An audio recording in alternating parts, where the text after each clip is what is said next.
Hey guys, welcome back to another episode with this, my Honda Shadow project bike, looking beautiful there with the sunlight, just doing whatever it's doing.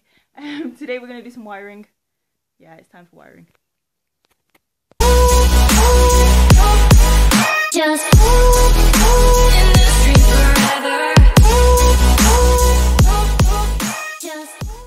So the last kind of major work that we did on the bike was the clutch side of the engine, and what we ended up doing, because it's been sat for about 7 years plus, it was really dirty inside. There was a dead lizard. It was disgusting, but it's clean now and it's closed. So what I did plan on doing was, now that it's closed up, I was going to put oil in it and then turn the engine over, get some compression. And it makes a bit more sense, I think, to do some wiring right now. What I'm thinking of doing is wiring the ignition systems for the bike in. That way, when it comes to it, I can check compression. I can also check the ignition systems. I'll clean out the carburetor too. That way I can check fuel. Then we'll have all three sides on the, I don't know what you want to call it, the holy trinity of engine success, all accounted for. That way I can check everything one time rather than going through and checking everything separately and then bringing everything together, having to check it all again. So that's what we're going to do today. We are going to do some wiring. We are going to do some ignition wiring.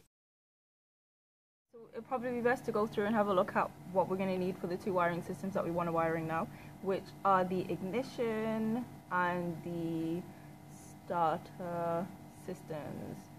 I'm not going to wire in the battery charging system because I don't really need it right now. When I'm later on going through and putting in lights and things like that, I can always wire it in. I just want to get the bike to start and turn over and check spark. So for the ignition system, here's a picture of what it looks like, just the ignition system. And I'm going to circle all the things, let's circle all the things we don't have first. So yeah, that's everything we don't have. And then the same thing for the starter system. Here it is. And here again is everything we physically don't have. So we need to look for all of those parts online. Okay, so I'm going to go to eBay first because eBay has everything. I'll put a picture of a wiring harness up as well so you can see what it's supposed to look like. Wrong. Oh, okay. Nope. No. I've started to notice that eBay UK doesn't have practically anything for this bike. Okay, a friend of mine gave me a site. I'll put the link into the description below. Let's go on there and have a look. Translate from Dutch, please, because I speak English. I don't know any Dutch. Okay, Honda. 2003.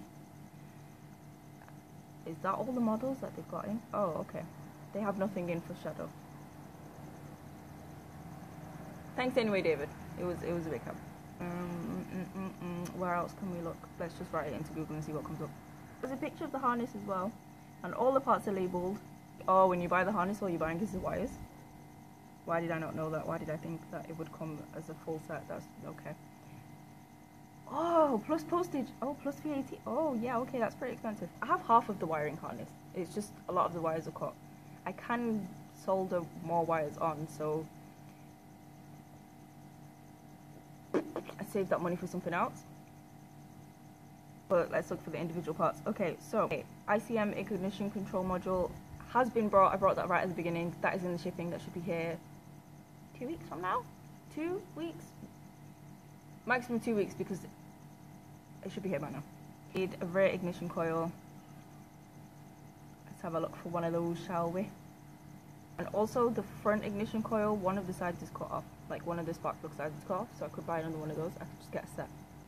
For that amount of money, I will not get a set. I'll just solder that back on. I'm not buying the front one.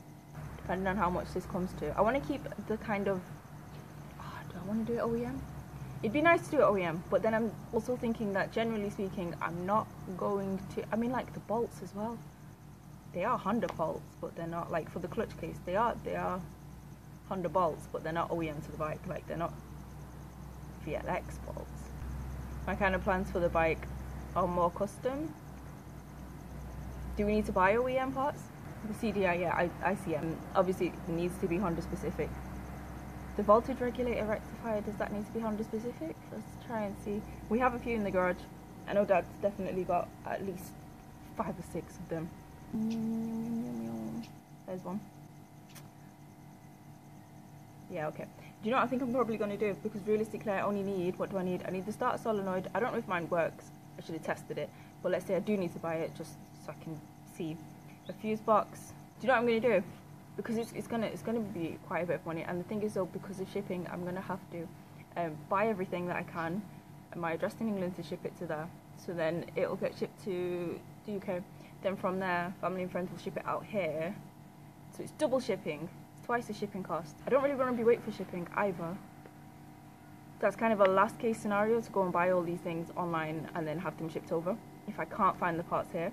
I don't know anyone else in the whole of Gambia who has a VLX. If you do have a VLX that you're selling parts from, please contact me in the description below or on my Instagram. I don't care where you do, just please let me know.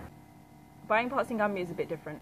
This is, there aren't many people with big bikes around our areas. People mostly here ride for transport as opposed to for fun.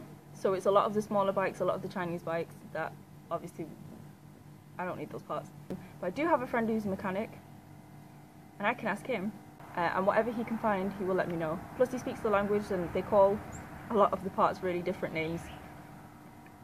I swear to God. So I'll ask him to go and have a look for some of these parts. So we'll go back to the garage, let me check the solenoid, and I'm going to start organising wires now.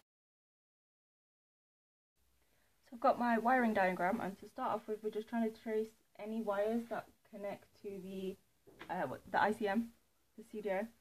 But all of the wires, let me show you, all end, well most of them kind of just end. Also we've got wires joined in that don't follow the same, like this whole sleeve, with different adapters, and none of the colours match up where they've been joined. So I'm going to go back as far into the harness as I can to find bits that aren't joined so I can get the colours, trace the wires and find out which ones are specifically for the ICM. Blue and white, blue and yellow, yep.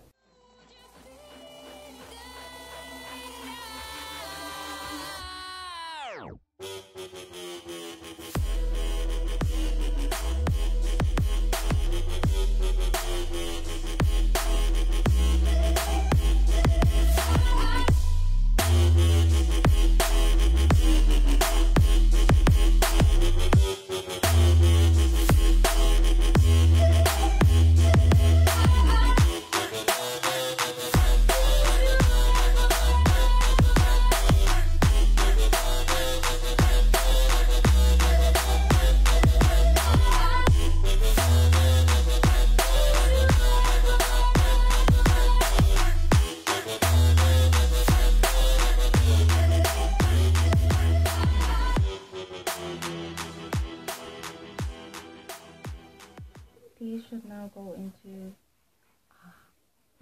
okay, this goes into the ICM, that's one side done. Give me reasons to doubt, try to keep me down, but I'll put the flame out, you can't get to me. Throw your sticks and your stones, go break all of my bones, you won't ache my soul, you can't get to me. And there is no barricade that I can tear away. Shoot me down, go fire away, away. But I'm a heavyweight. I'm a heavyweight. I'm a heavyweight. I'm a heavyweight.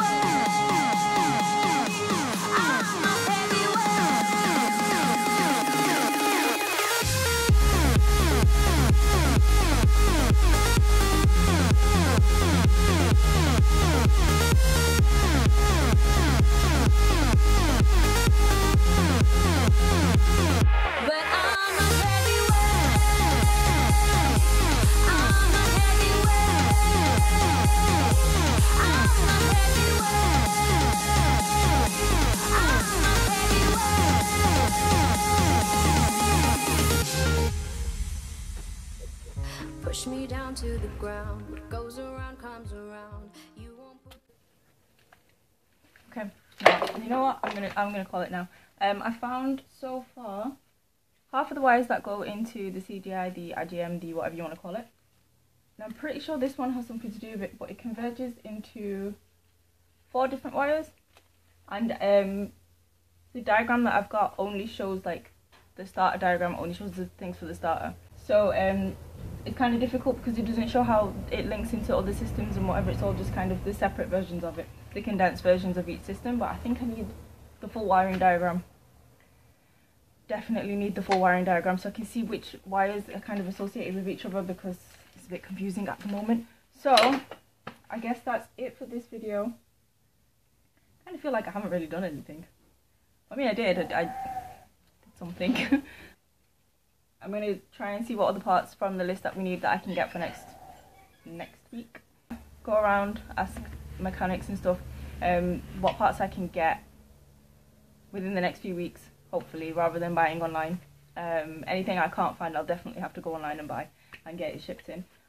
I'm also going to go and look again for a full wiring diagram, because it's kind of impossible when not all of the wires are there, because I don't know, because some of them change colour as well throughout. So I'm going to go and find a wiring diagram for the full bike, then I think it would be a lot easier to know where everything goes. That's it for this week. I guess we're going to be doing wiring next week as well. If I can find a full wiring diagram, it would be really easy just to wire in the starter and also the ignition systems. Then after that I just need to clean carburetor. That's it for this video. I hope you guys enjoyed it as much as it was just mostly wiring. And I will see you in the next episode, where I guess we'll be carrying on wiring on the bike. So that's it for this one. See you guys next time. Bye. Just in the street forever. The window's open. The window's open because it's hot. So then the sounds from outside, we've got another vehicle going past. We live on what is essentially a motorway. Right there, literally I can see it from there. Every car that goes past is going past from that. Got pigeons breakdancing on the roof. Got my older sister doing the washing up, singing Mantan Swangin dance. It's really hard. When I look back at this and I'm like 60 years old, I'm like, I wonder what I was doing in my youth. What's this? This is what you were doing. It's the effort you were putting into this. I really hope it paid off.